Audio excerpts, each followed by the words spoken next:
Welcome back to OpenLine tonight. We are talking about the governor's State of the State address. His final one he delivered tonight, just about 6 o'clock. So we're still reviewing all the notes. We both listened to it. Pat Nolan here with me tonight, and a lot to dig through. He looked at the last 7 years as we expected, and you know, highlighted his accomplishments. Also looked ahead, and 3 goals he set out to be the best, not just improve, but the best in education, in jobs, and also state efficiency, running this government well. Yeah, one of the things he talked about in terms of education was to make sure that those coming to college, whether it's university or there's going to one of the technical schools, that they're ready to do work when they get there. And he's talking about a new program he'll bring in this year to sort of help nurture and mentor those people on the way so that they get done in 4 years or 5 years. Yeah, he called it the Complete College Tennessee Act of 2018, helping people, you know, he has set the framework to get to college. Now he wants people to stay there and get their degree. Yeah, now he wants achievements, not just access. He's done with Tennessee Promise, with Tennessee Reconnect, and the other things that he's done.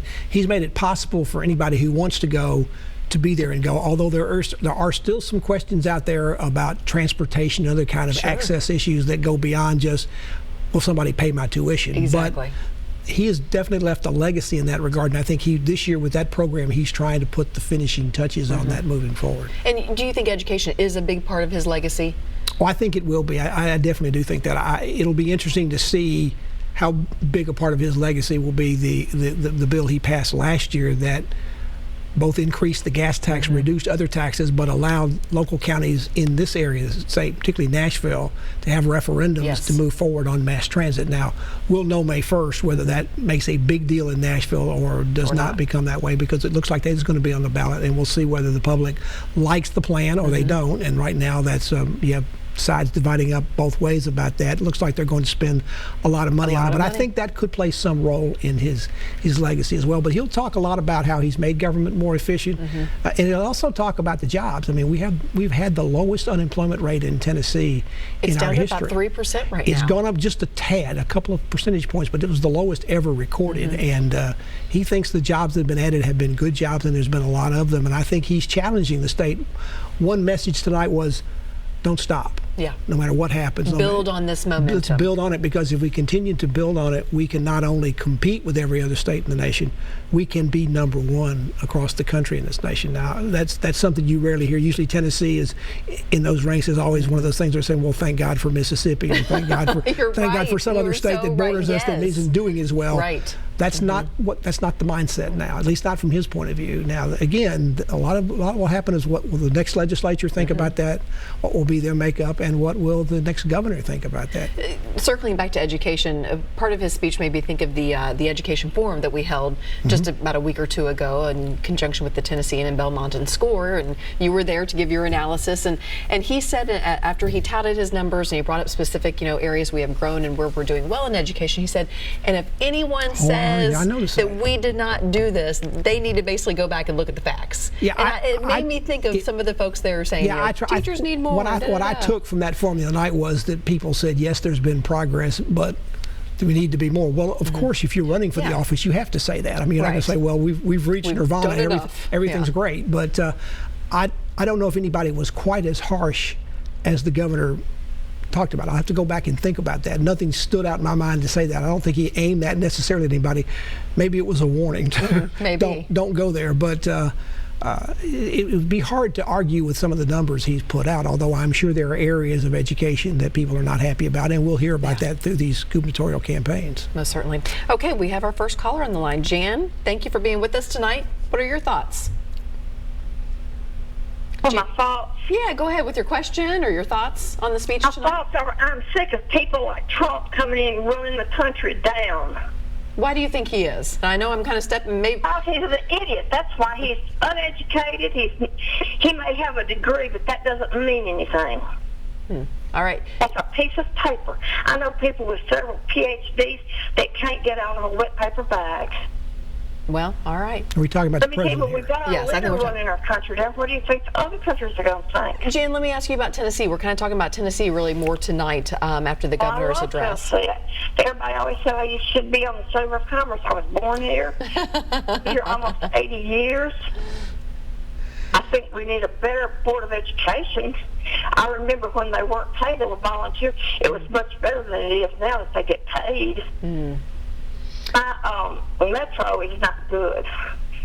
The school system. Do you live here in Davidson County? Children have moved their children out of to a different county to a better education. Yeah, a lot of folks have. And they're getting one, too. One's in Hickman County, one's in Dixon County. I do take it from your earlier comments you probably won't be watching the State of the Union by President Trump, which is going to be made tomorrow night. A late night talk show and see what he said that was bad. There you go.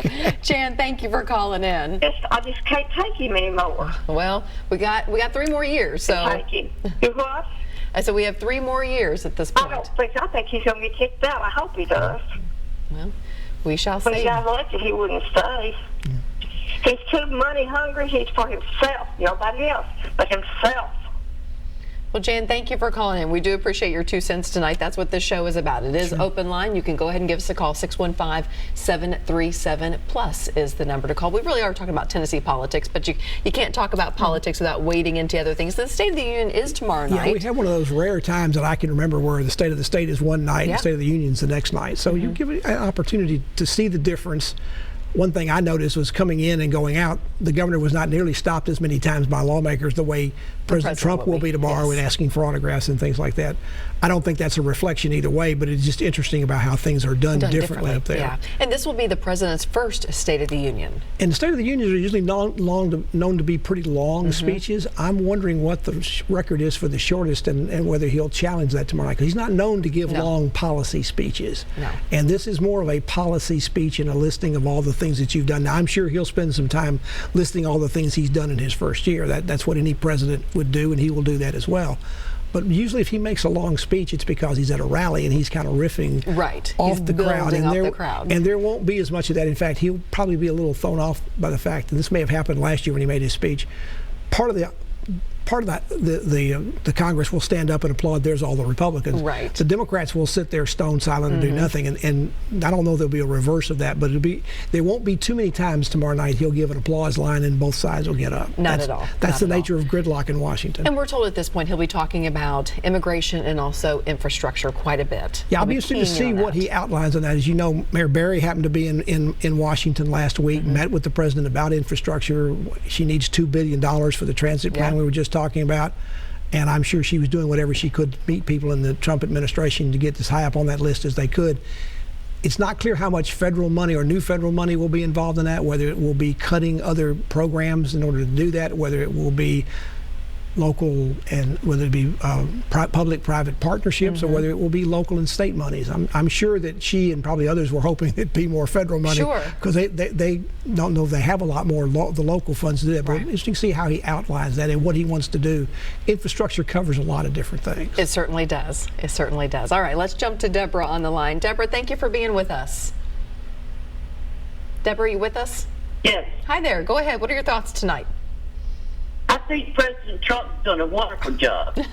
And see, that just shows you from Jan to you how divided this country is. But that's how politics is. What do you like about his administration so far? Well, he's done everything he said he was going to do, where most people don't actually do that. I'm 61, and I've been watching politics for years. I just think the man's wonderful. What are you hoping for in the next year or so of his presidency? What would you like to see him actually do? Wall. All right. Is that what you want to hear him talk about tomorrow night when he makes his State of the Union? His speech is tomorrow night.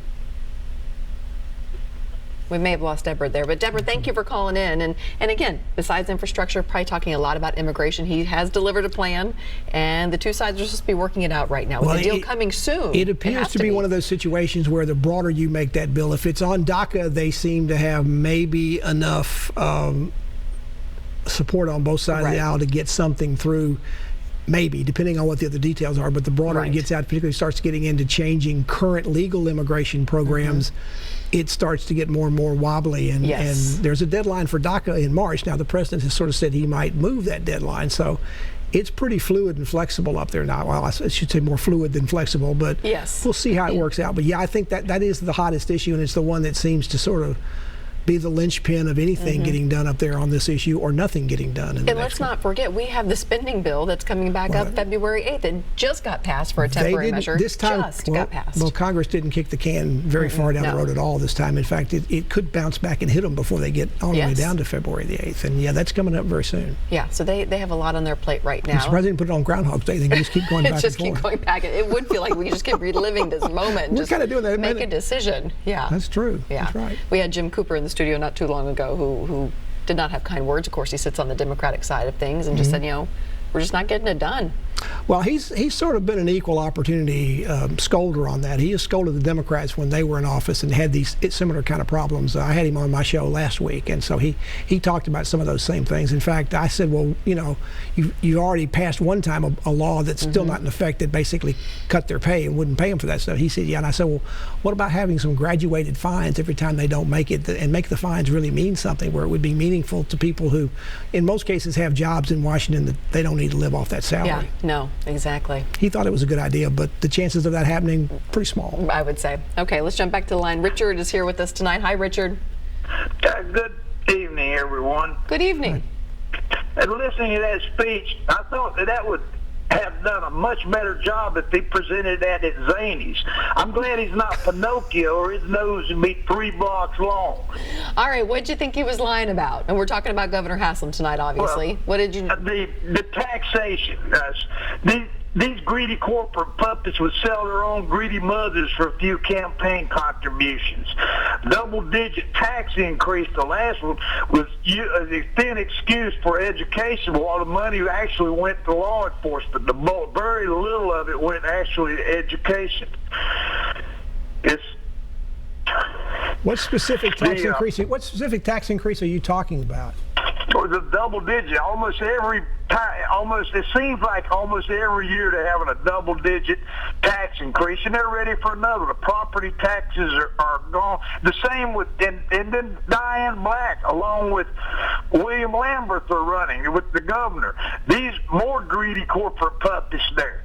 They both marijuana prohibitionists. We seemingly very uneducated and ignorant people about marijuana. No one this ignorant should be allowed into any public position. It's just we need to get these drug war prohibitionists out of office. They don't represent me, and I don't want them in there. Well, I can tell, Richard, that you're going to be at the voting booth for sure. What is it about politics? I would say one thing just to set the record correct. Property tax is a local tax. Right. There's not a state property tax. And secondly, the last time the sales tax in the state, which is the biggest tax that the state collects every year, along with some business taxes. The last time the sales tax went up was the last year of Don Sundquist's administration, and that's a pretty good while ago. So I wasn't quite sure what he meant about the double-digit tax increases, because now we may have some increases in spending some years that have been that much, but Tennessee has a balanced Tennessee has a balanced budget. Whatever we can't spend more money than we're not the federal government. We can't spend more money than we take in or have on balance in terms of reserves. And we've not come close to that, but so I wasn't quite sure what he was talking about. All right. But I understand his feeling about that. A lot of people don't like the way they're just being taxed to death. Yeah. All right. We're going to take another quick break. When we come back, more of discussion, more of your calls, hopefully. Give us a ring, 615-737-PLUS.